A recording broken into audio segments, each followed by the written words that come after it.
Hello and welcome to GameGen. If you're the kind of player who loves micromanaging a bunch of little weirdos as they try to survive in a chaotic, unpredictable world, this video is for you. Today, we're diving into games that scratch the same RimWorld itch. You know, the kind where everything seems fine, until someone starts a fire, goes feral, or marries a raccoon. Classic. These games are all about colony building, survival, and watching emergent stories unfold. Sometimes heartwarming, sometimes horrifying, and usually a little hilarious. So, let's get into it. Stranded Alien Dawn. Stranded Alien Dawn takes the classic colony survival formula and throws it onto a hostile alien planet where everything, from the weather to the wildlife, is trying to wipe you out. It's like RimWorld but in full 3D and with sharper focus on science fiction survival. You start with a small group of crash survivors and slowly build up a functional base while scavenging alien tech, hunting weird creatures, and researching how not to die in 50 different ways. There's a nice blend of base building, individual character management, and strategic combat, all wrapped up in a sleek, realistic visual style. It's all about adapting. I mean, do you build solar panels or focus on food? Do you send someone to explore that crashed ship, knowing that it could be dangerous? Every decision matters. Stardeus. Stardeus is what happens when you mix RimWorld Factorio and a bit of existential dread into deep space. You play as an AI on a broken colony ship, and your job is to rebuild the entire thing. From the walls and wires to the fragile little humans in cryosleep who have no idea you're running the show now. Instead of controlling colonists directly, you control a swarm of drones, repairing systems, building life support, and automating absolutely everything. It's got that same just one more thing vibe that RimWorld has, but with even more moving parts. Power grids, robot maintenance, oxygen systems, and hull integrity all matter. Oh, and aliens, and cosmic disasters, and maybe even rogue humans if they wake up and don't like how you've been running things. Songs of Six. Songs of Six starts off simple. You've got a tiny group of settlers, a bit of food, and some big dreams. Fast forward a few hours, and suddenly you're running a sprawling fantasy kingdom with thousands of citizens, a working economy, trade routes, armies, and possibly a few rebellious nobles. It's like watching a RimWorld colony evolve into an ancient empire, and it's beautiful chaos. The game's visual style is lo-fi and tile-based, but don't let that fool you. It's absolutely packed with depth. Every citizen has needs, jobs, skills, and opinions. You manage immigration, politics, farming, religion, war, and infrastructure, all while keeping the population happy. I mean, you can even terraform the land and build cities with crazy custom layouts.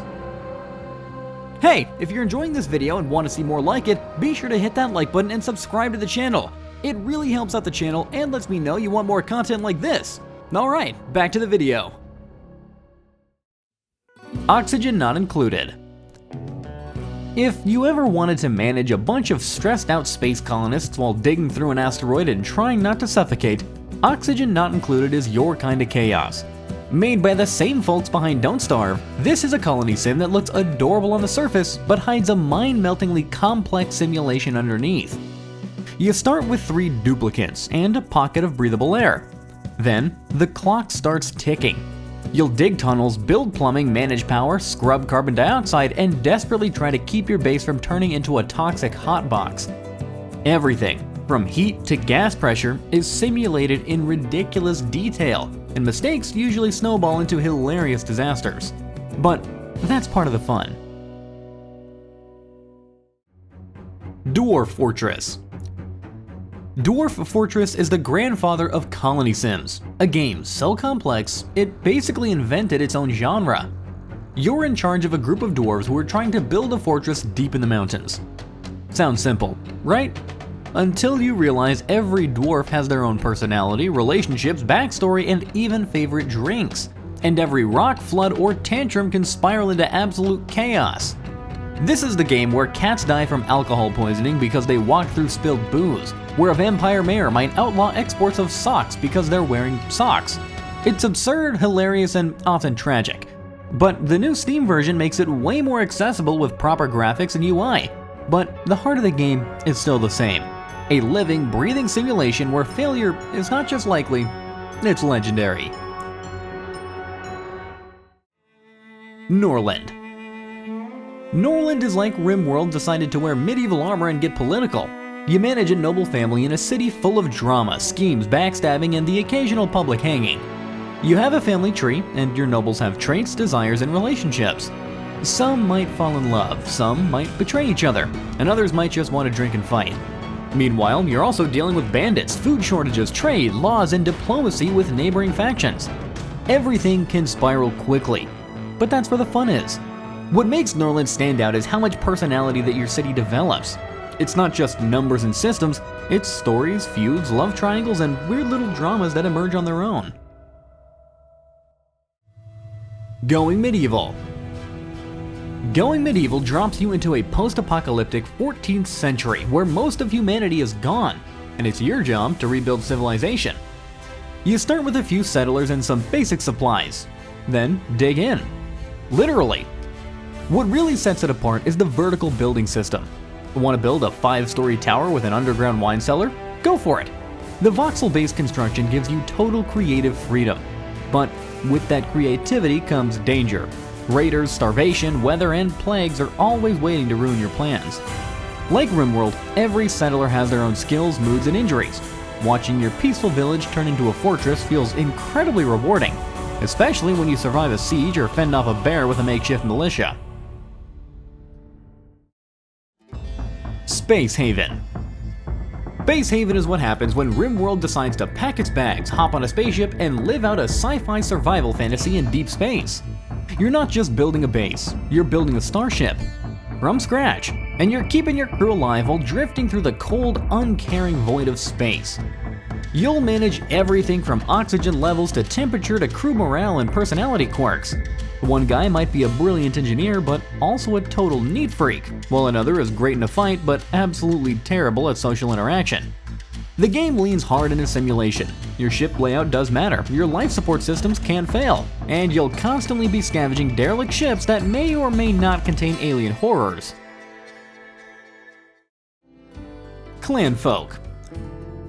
Clanfolk is like RimWorld traded in the sci-fi laser rifles for wool cloaks and hand-churned butter.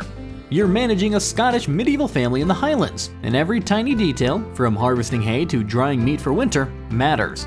It's cozy but challenging, relaxing but occasionally brutal. At its heart, Clanfolk is a survival colony sim that puts a lot of emphasis on seasonal cycles and natural living. Summer is for gathering and building, fall is for preserving and prepping, and winter, well, winter's when you hope that you don't freeze to death because you forgot to store enough firewood. And yes, you will forget at least once. Every family member has needs, moods, and skills, and watching them grow over time feels genuinely rewarding.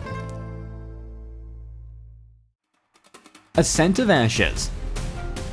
Ascent of Ashes is a post-apocalyptic colony sim that takes some pretty heavy inspiration from RimWorld, and then adds tactical combat, vehicle systems, and a burned-down world filled with danger. The Earth is toast, and you're rebuilding from the ashes. Literally. What makes this game stand out is its focus on tactical, real-time with pause combat. You don't just point and click. You can control cover, flanking, and squad positioning like you're in XCOM. And every survivor matters. You'll be scavenging ruined cities, building up your settlement from trash and debris, and slowly turning a desperate group of survivors into something stronger. Want to build a garage for your armored battle van? You can. Want to mod your character's limbs with cybernetics? That's in it too. Judgment, Apocalypse Survival Simulation. If RimWorld and Diablo had a baby, Judgment Apocalypse Survival Simulation would be it. You're not just trying to survive a hostile planet, you're surviving the end of the world, but with demons instead of aliens. Your group of survivors isn't just scavenging food and crafting shelters, they're building a resistance against literal hellspawn. The vibe is bleak but super engaging. You start with a tiny group hiding out in the woods after society collapses due to a demonic invasion.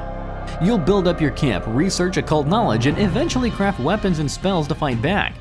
It mixes survival management with real-time tactical combat, and that combo works surprisingly well. Each survivor can specialize. Maybe you've got a medic who dabbles in black magic, or a farmer who moonlights as a sniper. The Wandering Village. The Wandering Village is one of the more unique takes on city building and survival. You're not just building a village, you're building a village on the back of a giant creature called Onbu. Yep, your entire colony moves across a mysterious post-apocalyptic world while your massive dino friend lumbers along beneath you. What makes it special is the relationship you build with Onbu. You're not just managing crops and houses, you're also caring for this massive creature. You'll need to make choices like whether to let Onbu rest or push it through toxic areas, all while managing your villagers and trying not to starve or poison everyone. Visually, it's gorgeous. Hand-drawn art, smooth animations, and a calm atmosphere that occasionally gives you way too high-stakes decisions. Caves of Cud. Caves of Cud is the kind of game that seems weird and intimidating at first, but once it grabs you, it doesn't let go. It's a sci-fi roguelike RPG where you can play as a mutant with telepathy, multiple arms, or the ability to sweat acid. Yes, really. It looks simple on the surface with its retro ASCII-style graphics, but don't let that fool you. It's absurdly deep. The world is ancient and strange, filled with sentient plants, robot cults, and hidden tech from a long-forgotten golden age. You can explore for hours and still stumble into new factions, locations, or bizarre lore. You might make friends with a talking goat, accidentally start a war with a snail god, or discover a lost data archive that rewrites your understanding of the world. It's not a colony sim, but if you love RimWorld for the storytelling, Caves of Cud will speak to you. Amazing Cultivation Simulator.